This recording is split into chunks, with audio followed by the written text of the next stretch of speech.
Buenos días. Buenos días, un placer tenerte y preguntarte, porque estábamos leyendo acerca del tema de que el núcleo de la Tierra deja de girar o invierte su dirección. Cuesta mucho entender cómo es la Tierra y cómo es la Tierra en sus profundidades, ¿no? Y por qué ocurren este tipo de eventos. Sí, lo primero que hay que aclarar es que desde que salieron hace 2 o 3 años los primeros estudios, donde se decía que el núcleo, digamos, iba para atrás, Ujú. lo que hay que aclarar es que estamos hablando de movimientos relativos entre el núcleo y, digamos, la superficie del planeta. No es que el núcleo gire al revés, Ujú. sino que gira, en alguna época giró más rápido y ahora aparentemente estaría girando un poco más lento. Ujú. Esto es como si, digamos, dos vehículos en la autopista, el de un carril y el del otro, el de un carril lo pasa, ve que pasa al que tiene al lado.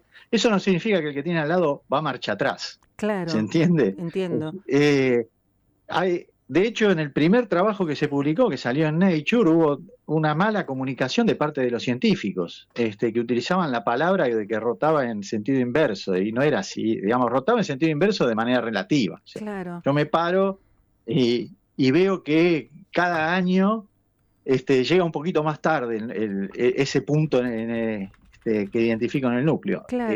Eso es lo primero que hay que aclarar porque hay mucha confusión a nivel también mediático con Ah, esto. pero ahora Porque cuando hablamos perdón, sí, para poder entender, ¿no? Porque sí, sí, no, no, no, sí, uno ve la sí. Tierra y dice, el núcleo de la Tierra, ¿por qué está formado? ¿Qué materiales contiene? Se habla de un fuego, de una bola de fuego interna. ¿Cómo es el núcleo de la Tierra y cómo lo vemos, este giro más lento, menos lento? ¿Cómo lo observamos, ¿no? ¿Cómo lo Hierro entendemos? y Claro. níquel. Ujú. Sí, básicamente, o sea, el núcleo es metálico, Sí, está compuesto fundamentalmente por hierro. Hay un porcentaje de níquel que es muy difícil definir cuánto es, sí, y algunos elementos un poquito más livianos, pero que están en proporciones muy pequeñas. Habría un poquito de carbono, un poquito de silicio, etcétera, de azufre. sí, sí.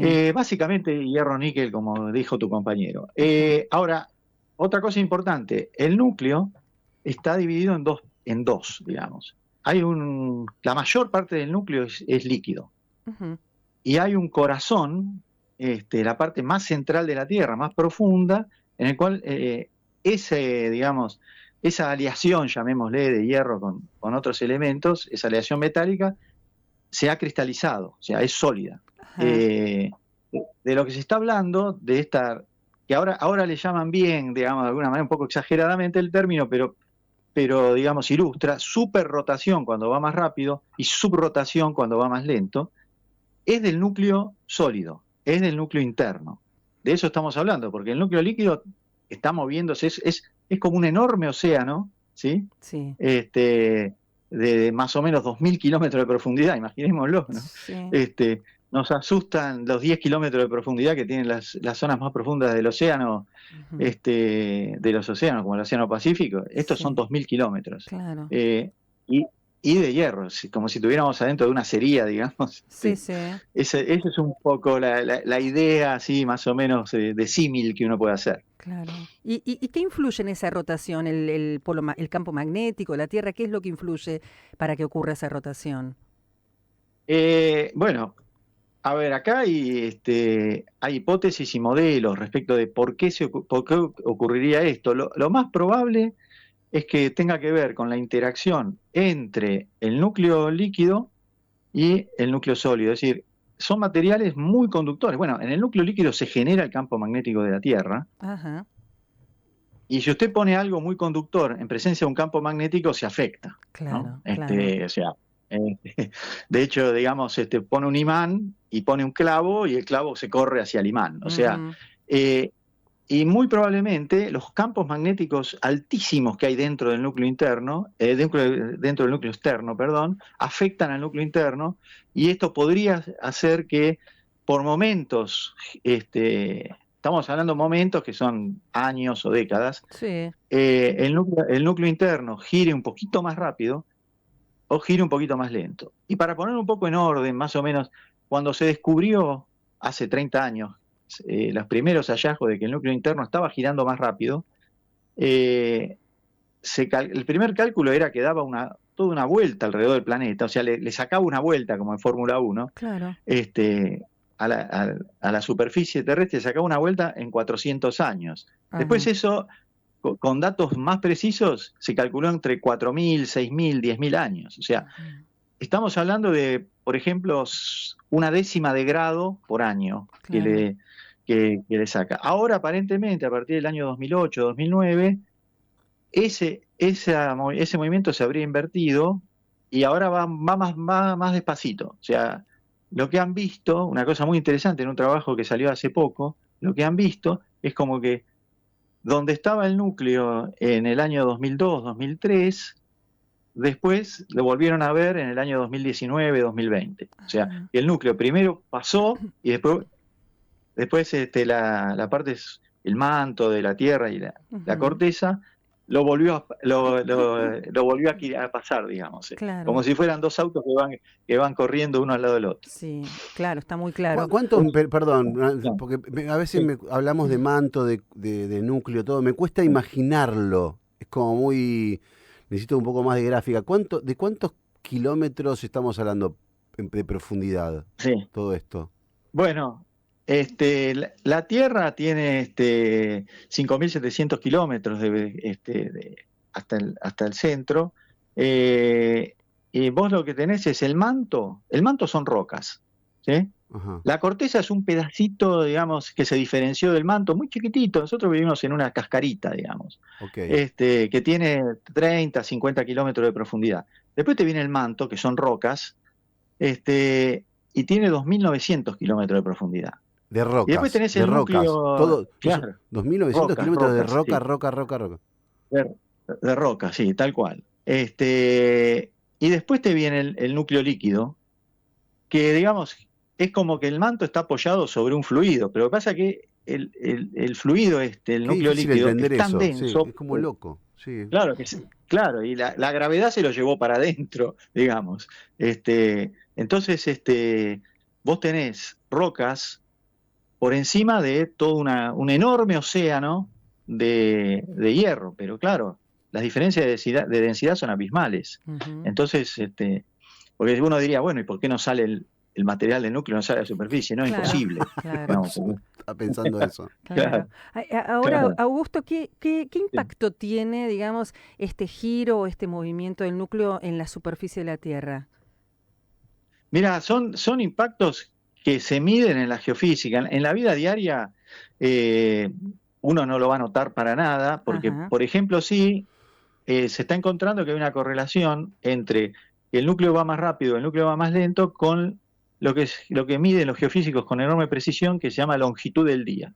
Ajá. El día no mide siempre igual, porque, por ejemplo, si hay movimientos de grandes masas atmosféricas, por ejemplo, no sé, el monzón de la India, etcétera, o las propias corrientes oceánicas, etcétera, o grandes sismos, todo eso perturba la propia rotación terrestre.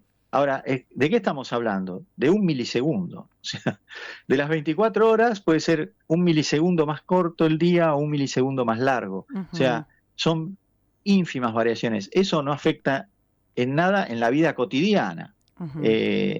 Obviamente que si son perturbaciones de la longitud del día que se van arrastrando a lo largo de años, eso sí, obviamente, de alguna manera perturba un poquito, digamos, todo lo que tiene que ver la tecnología GPS y demás. ¿Y cómo calculás ese segundo? ¿Cómo el final que dura el día? ¿Dónde es que decís, acá terminó? No, bueno, es cuando digamos, la superficie de la Tierra vuelve a pasar por el mismo punto en coordenadas celestes, digamos. Vamos a hacerlo muy burdo, ¿no? Sí, hacerlo burdo para que lo entendamos. Apuntás a una estrella muy lejana y tomás el tiempo de cuando la Tierra da una rotación y volvés a estar exactamente en la misma posición. Claro. Decís, bueno, ¿cómo detecto 1 milisegundo? Bueno, con las condiciones operativas de cualquier persona normal, eso no lo podés saber. Claro, exacto. Total. Con suerte le acertás pues 15 minutos. Sí, claro. Claro. Dame ese margen. Pero claro, con tecnología muy, muy, muy sofisticada que existe, eso sí se puede, digamos, determinar con muchísima precisión. Ahora, Así que eso sí. los movimientos sísmicos que sufre el planeta, ¿también están relacionados con el núcleo o son independientes? No, básicamente son independientes. Si hay una relación es totalmente indirecta, porque los movimientos sísmicos ocurren básicamente sí en la corteza y el manto más superficial. No hay sismos mayores, a mayor profundidad nunca se han registrado a mayor profundidad de 700 kilómetros. Bien. Y vos todavía te quedan como 2.000 kilómetros de manto. Claro, claro. No, eso es todo digamos, procesos que estarían independientes, en principio, ¿no? de lo que ocurre en el núcleo. Claro, son movimientos habituales del planeta, digamos, que se va reacomodando de alguna manera. Claro, claro. Sí. Y con... el último, sí. No, escucho, sí, perdón, sí, escucho. No, que el último objetivo de todo esto, si vos analizás la Tierra como un solo sistema, todos estos fenómenos geológicos que ocurren es porque la Tierra pierde calor. La Tierra tiene un calor interno que lo pierde. Y una de las maneras de perder el calor es con la convección, que es lo que vemos cuando ponemos a hervir agua en un jarro, que empieza hace las celdas esas convectivas. El agua más caliente de abajo se va para arriba, la más fría de arriba se va para abajo. Bueno, eso ocurre en la Tierra en tiempos geológicos. Claro. O sea que hay como hay un enfriamiento de a poco de la Tierra entonces. Hay un enfriamiento de a poco de la Tierra, aunque la propia Tierra también genera calor. No solo libera, sino que también genera. Entonces tiene que liberar el calor que ya tenía de cuando se formó, 4.500 millones de años atrás, todavía sigue liberando ese calor. Claro. Pero además tiene, fundamentalmente por la desintegración de elementos radiactivos. O sea, la Tierra tiene, sobre todo en la corteza, tiene mucho uranio, mucho torio, y esos se van desintegrando. Y al desintegrarse liberan calor. Claro. Y ese calor también lo tiene que liberar. Claro. Entonces, hay un poco de las dos cosas. Ahora, ¿el acercamiento o no a otros planetas también está influido por este campo magnético que tiene el núcleo o es independiente? No, eso no. A ver, hay toda una dinámica, es una gran danza de los planetas alrededor del Sol y los planetas con sus lunas, pero eso es todo mecánica, digamos. Los planetas han alcanzado su situación de equilibrio. Obviamente puede tener una perturbación externa. Claro. Cada tanto, aparentemente, tenemos a lo largo de la historia del sistema solar la probabilidad de pasar cerca de otra estrella, porque el sistema solar también se mueve en la galaxia, y hay estrellas que andan medio deambulantes, que no tienen un ciclo muy de rotación en la galaxia muy estable, y entonces puede pasar una estrella cerca y eso hace una perturbación gravitatoria grande y eso puede modificar ciertas cosas en la dinámica. Claro. Después el campo magnético no va a tener, digamos, sobre los grandes cuerpos, ¿no? El campo magnético sí lo que hace nos sirve de pantalla para la buena parte de la radiación cósmica y de la radiación solar. Es como un gran paraguas que tenemos y que hace que, no nos perfore radiación cósmica todo el tiempo, porque estaríamos... probablemente no hubiéramos podido desarrollarnos como seres humanos. Claro, sin duda, sin duda. La verdad es súper interesante.